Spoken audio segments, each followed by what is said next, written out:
Hello दोस्तों, स्वागत है आपका मेरे चैनल रेक्टल कैंसर क्योर पर। मैं हूं वसीम खान और मुझे रेक्टल कैंसर हो चुका है। मैं अपना इलाज करा चुका हूं और मेरा कैंसर ठीक हो चुका है। तो जो लोग मेरे चैनल पर नए हैं, मैं उन लोगों को बता दूं कि कैंसर से रिलेटेड जो जानकारी मेरे चैनल पर आपको मिलेगी वो पूरे यूट्यूब पे आपको कहीं नहीं मिलेगी। क्यों? क्योंकि आज तक किसी ने इस तरह की वीडियोज़ यूट्यूब पर बनाकर नहीं डाले हैं जिस तरह की वीडियोज़ मैं यूट्यूब पर बनाकर डाल रहा हूँ। क्यों? देखिए, लोग उसी टॉपिक पे वीडियो बनाते हैं जिस पे वो फेमस हो जाएं, उनका नाम हो जाए या वो यूट्यूब से पैसा कमा सकें। तो कैंसर जैसे टॉपिक पे कोई अपना टाइम ख़राब नहीं करता है, लेकिन मैं इस बीमारी से गुजर चुका हूँ, इसकी तकलीफ़ को जानता हूँ। तो ये आप मेरा जुनून समझ लीजिए या कुछ भी समझ लीजिए, जो मैंने महीनों मेहनत करने के बाद ये वीडियोस तैयार करे हैं ताकि मैं उन लोगों की हेल्प कर सकूं जिन लोगों को कैंसर है, स्पेशली जिन लोगों को रेक्टल कैंसर है। उन लोगों के लिए मैंने ये वीडियोस तैयार करी है। अगर आपको रेक्टल कैंसर है तो प्लीज़ आप मेरे चैनल पे जाइए, मेरी पुरानी वीडियोस को देखिए। आपको बहुत सारी ऐसी जानकारी मिलेगी जिससे आपको बहुत ज़्यादा मदद मिलेगी। और मेरे चैनल को सब्सक्राइब कर देना ताकि आपको सारी वीडियोज़ मिलती रहे, ठीक है। तो दोस्तों, आज का जो टॉपिक है ना, वो हमारा है कीमोथेरेपी। हम बात करेंगे कीमोथेरेपी के बारे में। ये क्या होती है, इसमें क्या साइड इफ़ेक्ट्स होते हैं और कितनी तरह की होती है, मतलब इसका एवरीथिंग जो भी कीमोथेरेपी के अंदर होता है वो मैं सभी वीडियो में बताने वाला हूँ। क्योंकि जब मैं बीमार हुआ था तो मैंने बहुत सर्च करा था, मुझे इस तरह की वीडियो कहीं नहीं मिली थी जिसके अंदर मैं जान पाता कि इस बीमारी के अंदर या इसके इलाज के अंदर हमारे साथ क्या होने वाला है। तो इसलिए मैं ये वीडियो बना के डाल रहा हूँ, ठीक है। अब बात करते हैं कि कीमोथेरेपी होती क्या है। देखिए, कीमोथेरेपी एक तरह की मेडिसिन होती है जो 2-3 दवाइयों को मिला के बनाई जाती है और हमारी बॉडी में चढ़ाई जाती है।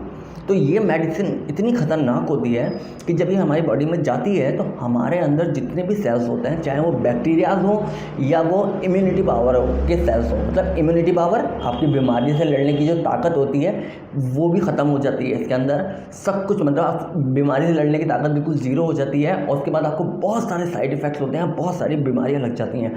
तो मैं आपको डरा नहीं रहा हूँ, मैं आपको बता रहा हूँ कि ऐसा आपके साथ हो रहा है या होगा तो डरना मत। इसमें बिल्कुल डरने की बात नहीं है, क्योंकि मैं बहुत डर जाया करता था। इसमें कुछ डरने की बात नहीं है, आप ठीक हो जाओगे। ये इसके साइड इफ़ेक्ट्स होते हैं और सबके साथ होते हैं, कोई आपके साथ अकेले के साथ नहीं होंगे, ठीक है।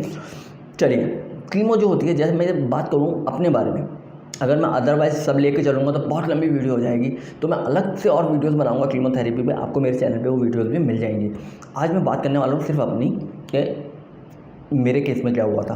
अगर आपने मेरी पहली वीडियोस देखी हैं तो मैंने आपको बताया है कि मेरे सर्जन ने मुझसे कहा था कि तुम्हारा इलाज 3 स्टेजेस में होगा। पहली होगी रेडिएशन, सेकंड सर्जरी और तीसरा कीमोथेरेपी। तो रेडिएशन पे और सर्जरी पे डिटेल वीडियो बना के डाल चुका हूँ अपने चैनल पे, जाके देख लीजिए, सारी जानकारी मिल जाएगी, ठीक है। बात आती है कीमोथेरेपी की। जब कीमोथेरेपी कराने का नंबर आया तो मैं जाके दिल्ली के अंदर मैक्स पर्पटगंज हॉस्पिटल है, वहाँ डॉक्टर मीनू वालिया बैठती हैं, प्रोफेसर हैं, उनसे मिला और मैंने उन्हें अपनी रिपोर्ट्स दिखाई। तो उन्होंने कहा आपकी रिपोर्ट बहुत अच्छी है, लेकिन आपको कीमोथेरेपी तो करानी पड़ेगी। क्यों? क्योंकि जिस एज का मैं हूँ, इस एज में कैंसर का होना बहुत मुश्किल होता है। अगर इस एज में आपको कैंसर हो रहा है तो बहुत ज़्यादा चांसेस हैं कि कैंसर रिपीट भी हो सकता है, इसलिए कीमोथेरेपी करनी ज़रूरी है। मैंने कहा ठीक है, मैं करा लूँगा।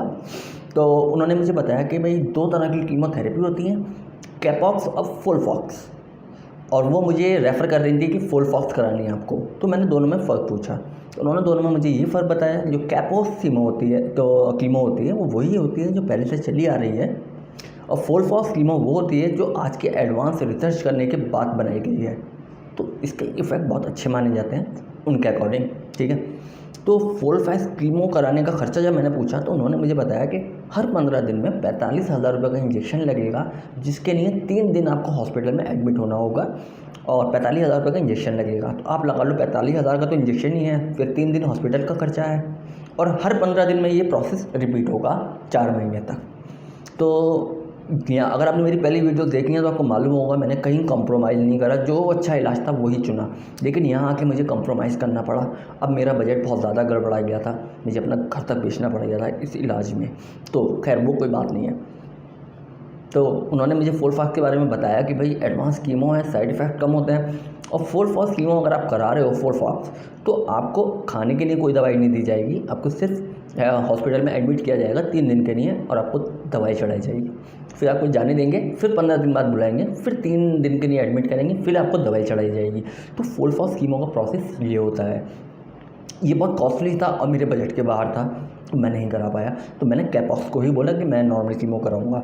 तो उन्होंने मुझे बताया कैपोक्सीमो जो होगी आपको हर 21 दिन बाद इंजेक्शन लगेगा और एक इंजेक्शन की कॉस्ट अराउंड 25,000 रुपये होगी और उसके साथ में खाने की दवाइयाँ दी जाएंगी जो कम से कम 10 से 12,000 रुपये की होती थी। ठीक है, तो यही खर्चा इतना ज़्यादा था, हर 21 दिन में करानी थी, तो मैंने कैपॉस को चुना। मैंने कहा ठीक है मैं कैपॉस कराऊंगा। अब मैं आपको एक बात और बता देता हूँ, देखिए पैसा सब कुछ नहीं होता है। मैं अपने इलाज के दौरान ऐसे ऐसे लोगों से मिला हूँ जिन्होंने अपने रिलेटिव के ऊपर 3-3 4-4 करोड़ रुपए खर्च कर दिए बट उनकी जान नहीं बच पाई। उसका एक एग्जाम्पल मैं देता हूँ, बिल्कुल आपको अपना पर्सनल। मेरे फ्रेंड की एक नीस थी, उसकी भतीजी थी, 21 साल की थी, उसे कोलोरेक्टल कैंसर हुआ था और वो बहुत रिच पीपल थे। उन्होंने बहुत हाई लेवल का इलाज कराया था, कीमो भी फोर्स वाली ही कराई थी और अमेरिका से मेडिसिन मंगा के चढ़ाई थी, सब कुछ किया था बट वो लड़की नहीं बच सकी, 7 महीने के अंदर ख़त्म हो गई। उसकी वजह क्या थी वो सब मैं एक वीडियो उसके ऊपर डेडिकेटेडली अलग से एक वीडियो बनाऊंगा जिसके अंदर मैं बताऊँगा कि उस लड़की को कैसे बीमारी हुई, कैसे उन्होंने इलाज कराया और उन्होंने कहाँ गलती करी, तो वो उस वीडियो में बताऊँगा। तो आज की मेरी वीडियो है तो मैं अपने बारे में बात करना वाला हूँ। तो कहने का मकसद मेरा सिर्फ इतना है कि पैसा ही सब कुछ नहीं होता है, पैसे के साथ साथ सही टाइम पे सही डिसीज़न लेना होता है, जब भी आपकी जान बचेगी, अदरवाइज़ ये जानलेवा बीमारी हो जाती है। तो मैं कोई आपको डरा नहीं रहा हूँ कि आपकी जान चली जाएगी, मैं आपको बल्कि बता रहा हूँ कि अब इस कैंसर का मतलब इस बीमारी का इलाज है, कैंसर का इलाज हो सकता है, बस आपको सही टाइम पे सही स्टेप लेना है, सही डिसीज़न लेना है। ठीक है, तो मुझे कोई बताने वाला नहीं था, समझाने वाला नहीं था, तो मैंने तो बहुत प्रॉब्लम्स उठाई हैं, इसीलिए मैं ये वीडियोस बना के यूट्यूब पे डाल रहा हूँ कि जिन लोगों को भी ये बीमारी है वो लोग मेरी वीडियोस को देख के जान लें कि इस बीमारी में क्या क्या प्रॉब्लम्स आती हैं और कैसे उन्हें फेस किया जाता है, ताकि वो लोग पहले से प्रिपेयर हो जाएं इसके इलाज के लिए और सही टाइम पे सही डिसीज़न लेकर अपना इलाज करा लें। इसीलिए वीडियोस बना रहा हूँ। तो पैसा सब कुछ नहीं, आपका डिसीज़न और टाइमिंग भी बहुत कुछ होती है। तो मैंने कैपॉक्स कीमो को चुना, तो डॉक्टर ने मुझे अपॉइंटमेंट दे दिया कीमो के लिए और उससे पहले मेरे को बोला कि हार्ट का टेस्ट करा के आना है, आपको इको टेस्ट कराना है और KFC, LFT और CBC मतलब kidney blood test function test, liver function test, complete blood count, haemoglobin कितना है बॉडी में, उसके बाद अल्ट्रासाउंड, ये सारे टेस्ट करा के मैं उनके पास ले गया।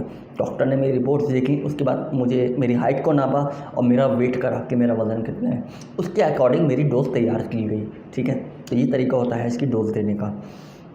तो अलग अलग स्टेजेस में अलग अलग डोज होती है, उसके बारे में हम बाद में ही बात करेंगे, फ़िलहाल मैं अपने बारे में बात कर रहा हूँ।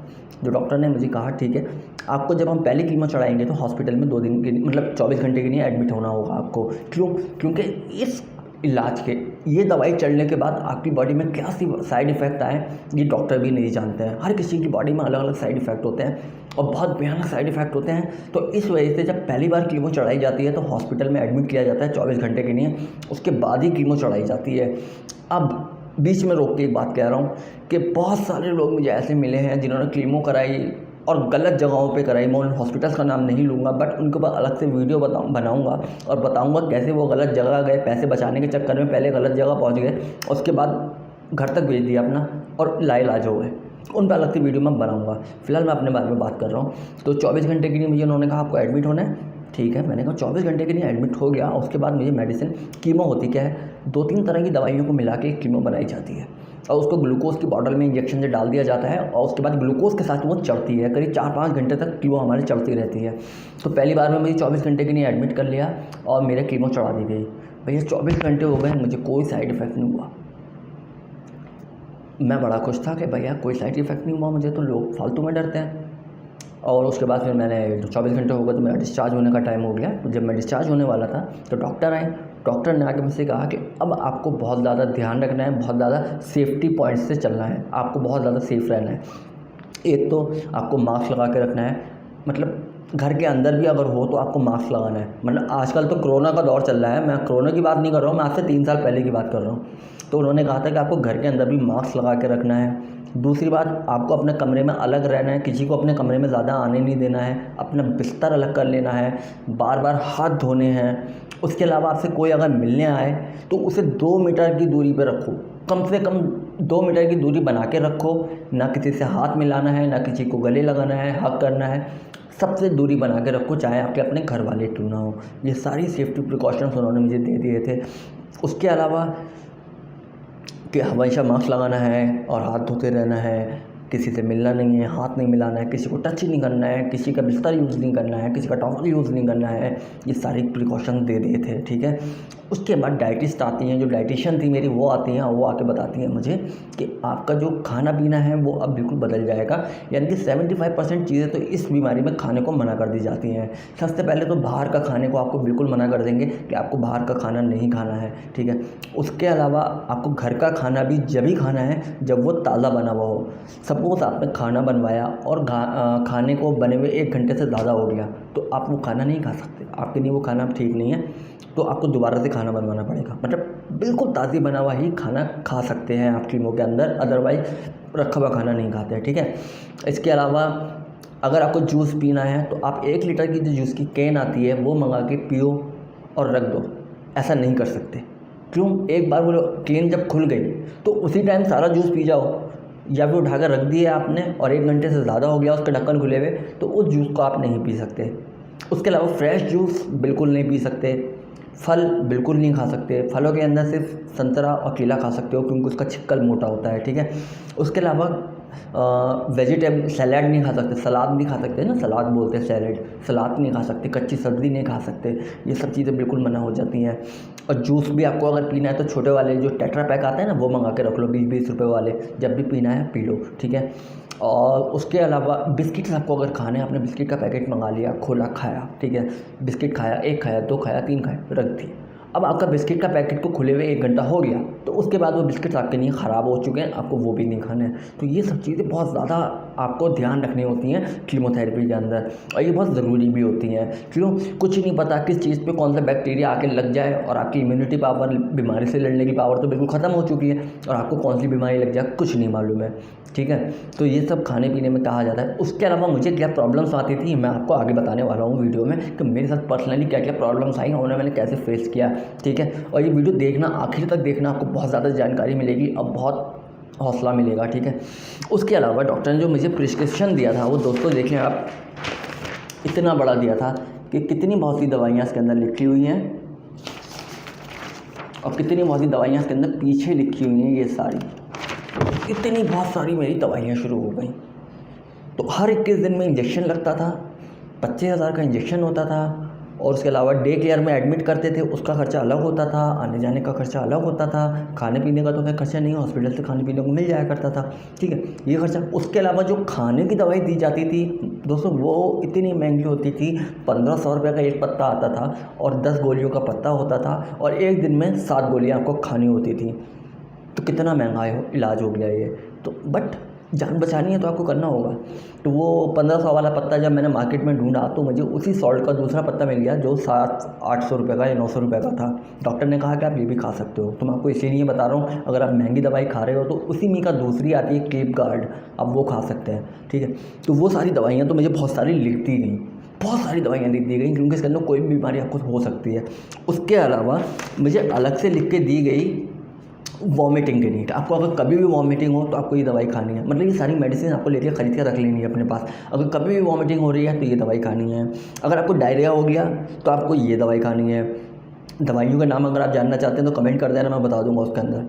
अगर आपको फीवर है तो आपको ये दवाई खानी है और दूसरी भी दवाई खानी है। अगर कोई पेन है आपकी बॉडी में तो उसके लिए अलग दवाई लिखी हुई है।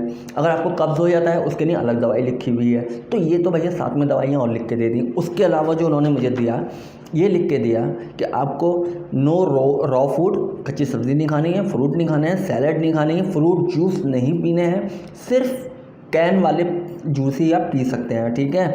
उसके अलावा उन्होंने ये लिख के दिया मुझे कि अगर आपको सांस आने में कोई दिक्कत हो कीमो के दौरान, कीमो होने के बाद, तो फ़ौरन एमरजेंसी में एडमिट होना है।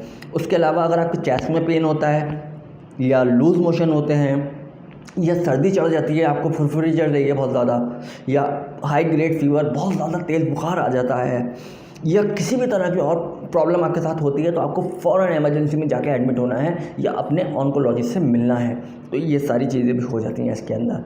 तो ये सारी बातें मैंने आपको कीमो के बारे में बताई, ठीक है। अब मेरी पहली कीमो हुई, पहली कीमो होने के बाद मुझे कोई साइड इफ़ेक्ट नहीं हुआ। मैं जॉब कर रहा था, जॉब पे जाता था, आ जाता था। उसके बाद जब मेरी सेकंड कीमो हुई तो कीमो होने के फ़ौरन बाद ही मुझे वॉमिटिंग हो गई। बहुत ज़्यादा वॉमिटिंग हुई मुझे और बहुत चक्कर से आने लगे। मैं लेट गया लंबा लंबा और मेरे पेट में भी दर्द शुरू हो गया। नहीं सॉरी, पेट में दर्द नहीं हुआ था, मेरे चेस्ट में पेन शुरू हो गया था। तो डॉक्टर ने मुझे दर्द का इंजेक्शन दिया। उसके बाद मैं लेटा रहा आधे एक घंटे। उसके बाद मैं उठ के गया, मेरे ब्रदर और मदर मेरी साथ में थी, वो पकड़ के मुझे ले गए घर। मैं घर पहुँचा। उसके बाद मैं जॉब पर जाता था, 2-4 दिन मैं जॉब पर जा रहा था, तो मुझे महसूस हुआ कि मेरे पैर के अंदर ज़ख्म हो गए। तो होता क्या है, इस बीमारी के अंदर आपके जो हाथ की खाल होती है ना, और जो पैर के नीचे की खाल होती है, वो इतनी मोटी मोटी पपड़ी बन के छूटने लगती है पूरी। जैसे आपकी ये खाल है ना, पूरी जैसे जल जाता है ना हाथ और काली हो जाती है बिल्कुल स्किन। इस कीमो की वजह से हमारे हाथ पैर बिल्कुल काले हो जाते हैं, जैसे जल गए हों। तो उसके लिए एक कॉटराइल क्रीम आती है, वो डॉक्टर लिख के देते हैं कि आपको सुबह शाम दोपहर ये क्रीम हाथ पैरों पे लगाते रहना है, अदरवाइज़ आपके हाथ पैर फटने लगेंगे। मुझे उस क्रीम की स्मेल अच्छी नहीं लगती थी, मैं वो क्रीम नहीं लगाता था। उसका नतीजा ये हुआ कि मेरे पैर इतने मोटे मोटी खाल उतरने लगी पैर पे से, और ज़ख्म होने लगे पैर में और हाथों में ज़ख्म होने लगे। इसके अलावा दोस्तों इसके और साइड इफ़ेक्ट बताता हूँ। मुँह में छाले भी हो जाते हैं, स्किन पे जगह जगह धब्बे पड़ने शुरू हो जाते हैं, स्पॉट्स पड़ने शुरू हो जाते हैं, और बता ही चुका हूँ पहले आपको। तो खैर मेरे साथ ये प्रॉब्लम शुरू हो गई, तो मैंने कॉटराइल क्रीम लगाना शुरू करी। बट उसके बाद मुझे बहुत ज़्यादा वीकनेस होने लगी, क्योंकि इसका एक साइड इफ़ेक्ट ये भी है कि आपको बहुत ज़्यादा वीकनेस होने लगेगी, आपको बहुत ज़्यादा टायर्डनेस, थकान महसूस होने लगेगी। तो मेरे से हालत धीरे धीरे बिगड़ती चली गई और फिर मैंने जॉब पे जाना छोड़ दिया। बट मेरे हाथ पैर बहुत ज़्यादा ख़राब हो गए थे, इतने काले से हो गए थे हाथ पैर जैसे जल गए हों। और मैं भी बिल्कुल, मेरा वेट 45 केजी से भी कम हो गया था। दूसरी कीमो के बाद की बात कर रहा हूँ, 45 केजी से ही मेरा वेट कम हो गया था। क्योंकि मेरे मुँह, जब मैं कीमो होती थी ना, कीमो होने के बाद मेरे मुँह का टेस्ट 1 हफ़्ते तक या 10 दिन तक इतना ख़राब रहता था कि मैं चाहे पानी पीऊँ, जूस पीऊँ, कोल्ड ड्रिंक पीऊँ, मुझे एक से ही टेस्ट आता था। मैं कुछ भी खा लूँ, मुझे एक से ही टेस्ट आता था, बहुत गंदा सा टेस्ट आता था और बिल्कुल मन नहीं करता था कुछ खाने का ना पीने का। और वीकनेस तो बहुत ज़्यादा हो गई थी, मैं इतना कमज़ोर हो गया था। तीसरी कीमो होने के बाद जनवरी के दिसंबर का महीना था, मैं इतना वीक हो गया था कि मैं 2 कंबल बिछाया करता था सोने के लिए और 2 रज़ाइयाँ ओढ़ा करता था। और इतना वीक हो गया था कि अपने ऊपर से रज़ाई नहीं हटा पाता था। अपनी मदर को बोलता था तो वो आके मेरे ऊपर से रज़ाई हटाती थी। ये मेरी हालत हो गई थी कीमो के दौरान। तो कोई मैं डरा नहीं रहा हूँ, सिर्फ बता रहा हूँ कि मेरे साथ ये हुआ था। ज़रूरी नहीं आपके साथ भी ऐसा हो। क्यों? लोगों के साथ ऐसा होता है, कीमो होती है तो उनके बाल उड़ जाते हैं, मेरे बाल नहीं उड़े। वैसे मैं मानता हूँ मेरे बाल नहीं हैं ज़्यादा सर पे, बट कीमो की वजह से मेरा कोई बाल नहीं उड़ा, मेरे बाल बिल्कुल ठीक रहे थे कीमो में। और बहुत ज़्यादा साइड इफ़ेक्ट तो नहीं हुए थे, बट जो हुए थे मेजर साइड इफ़ेक्ट थे। हाथ पैर बिल्कुल ऐसे थे जल गए हों, ऐसे हो गए थे, बिल्कुल बेड से उठा नहीं जाता था, इतनी वीकनेस हो गई थी, खाया पिया नहीं जाता था कुछ। उसके अलावा 45 केजी से ज़्यादा मेरा वज़न गिर चुका था। तीसरी कीमो हुई मेरी, उसके बाद फिर मैं थोड़ा ठीक हो गया, चलने फिरने लगा। मेरी हालत ये थी, मैं 100-150 मीटर भी पैदल अगर चल के चला जाता था ना, तो फिर वापस आने की हिम्मत नहीं रहती थी। एक बार मैं चला गया शॉप पर चला तो गया, वापस आने की हिम्मत नहीं थी। मैंने रिक्शा करी और रिक्शा से घर तक वापस आया, तो ये हालत हो गई थी। तो इसके अंदर ये सारे साइड इफ़ेक्ट आपके साथ हो जाते हैं। बट कीमो ऐसा इलाज है कि आपके कैंसर के सेल्स के साथ साथ आपके इम्यूनिटी सेल्स को भी मार देता है, जिसकी वजह से आपकी इम्यूनिटी कम हो जाती है और आपको बहुत ज़्यादा बीमारियां घेर लेती है। लेकिन ऐसा नहीं है, ये मत सोचना। 3 बार मुझे ऐसा लगा कि मेरी रात आखिरी है। तो आपको ये बिल्कुल नहीं सोचना है कि इतनी सारी बीमारियां हो गई हैं मुझे, अब मैं नहीं बचूंगा। ऐसा नहीं होता है, ये साइड इफ़ेक्ट्स होते हैं, बाद में आदमी ठीक हो जाता है। और मेरा तो खैर, मैं 70 केजी का था, 50 केजी का रह गया हूँ। बट मैंने तो ऐसे ऐसे लोग देखे हैं जिनका वेट जितना था कीमो होने के बाद उससे ज़्यादा बढ़ गया और अच्छे हेल्दी हो गए। मेरे साथ ऐसा नहीं हुआ, क्योंकि मेरे साथ सर्जरी की कुछ प्रॉब्लम है, वो आपने पहले के वीडियोस देखे होंगे तो आपको पता होगा। तो दोस्तों ये सारे साइड इफ़ेक्ट्स होते हैं जो कीमो में हमारे साथ आते हैं। तो इस तरह से मेरी एक के बाद एक कीमो होती रही। हर 21 दिन में जाता था, कीमो कराता था, घर आ जाया करता था। तो इस तरह से मेरी 6 कीमो हुई थी और 6 कीमो होने के बाद मेरा कंप्लीट हो गया था। और 6 कीमो में देखिए, कैपॉक्स के अंदर ये होता है कि आपको एक इंजेक्शन लगाया जाता है 21 दिन में, उसके अलावा खाने की दवाइयाँ अलग से दी जाती हैं। फोलफॉक्स के अंदर खाने की दवाइयाँ नहीं दी जाती हैं, कैपॉक्स में खाने की दवाइयाँ साथ में दी जाती हैं, जो 8, 10, 12, 15 हज़ार रुपये तक की हो सकती हैं। तो ये होता है इसका कीमो का सारा जो कुछ भी मैंने आपको बताया है। तो इसको देख के डरना मत, हौलना मत, घबराना मत, ये सबके साथ होता है। ठीक हो जाओगे, बहुत अच्छे हो जाओगे, ऊपर वाला चाह तो ये सारी बातें थी मैं आपको बताना चाहता था। देखिए कि कीमो के अंदर क्या क्या होता है, और देखिए आप कीमो कराने जा रहे हो तो ये सब बातें जान लो तो अच्छा है, ताकि आप डरो नहीं, आपको घबराहट ना हो। मैं 3 बार इतना डर गया था, मैंने सबको इकट्ठा कर लिया था, मुझे लगा कि मैं अब नहीं बचूँगा। क्योंकि मैं कुछ खाता नहीं था, पीता नहीं था, बहुत हालत ख़राब हो गई थी कीमो के बाद। लेकिन कीमोथेरेपी एक ऐसी थेरेपी है जो आपके अंदर से कैंसर के सेल्स को ख़त्म करती है। तो अच्छा इलाज है, लेकिन बहुत दर्दनाक इलाज है। इससे ज़्यादा दर्द देने वाला इलाज मैंने आज तक ज़िंदगी में नहीं देखा है। तो दोस्तों वीडियो बहुत लंबा हो गया है, काफ़ी इन्फॉर्मेशन दे चुका हूँ, लेकिन ये इन्फॉर्मेशन काफ़ी नहीं है, ये तो छोटा सा पार्ट है मेरी इन्फॉर्मेशन का। आगे मैं कीमो के ऊपर और बहुत सारी वीडियोस बनाने वाला हूँ, उसके अंदर आपको बहुत सारी जानकारी देने वाला हूँ कीमोथेरेपी के ऊपर। तो दोस्तों वीडियो पसंद आया तो लाइक ज़रूर कर देना, और आपको रेक्टल कैंसर है तो सब्सक्राइब ज़रूर कर देना मेरे चैनल को, ताकि आपको सारी वीडियोज़ मिलती रहें और सही टाइम पर सही इलाज करा सको। जो मेरे साथ हुआ वो आपके साथ ना हो, और जो मेरे साथ हुआ वो आपके साथ हो, मतलब जो मेरे साथ गलतियाँ हुई थी वो आपके साथ ना हो, इसलिए वीडियो बना रहा हूँ। और दूसरी बात, जैसे कि मेरा कैंसर ठीक हो गया तो आप भी ठीक हो जाओ, दोनों ही बातें हैं, ठीक है। तो वीडियो पसंद आया हो तो लाइक कर देना और सब्सक्राइब कर देना, ताकि आपको डेली के अपडेट मिलते रहें कैंसर के ऊपर। तो दोस्तों आज की वीडियो में इतना ही।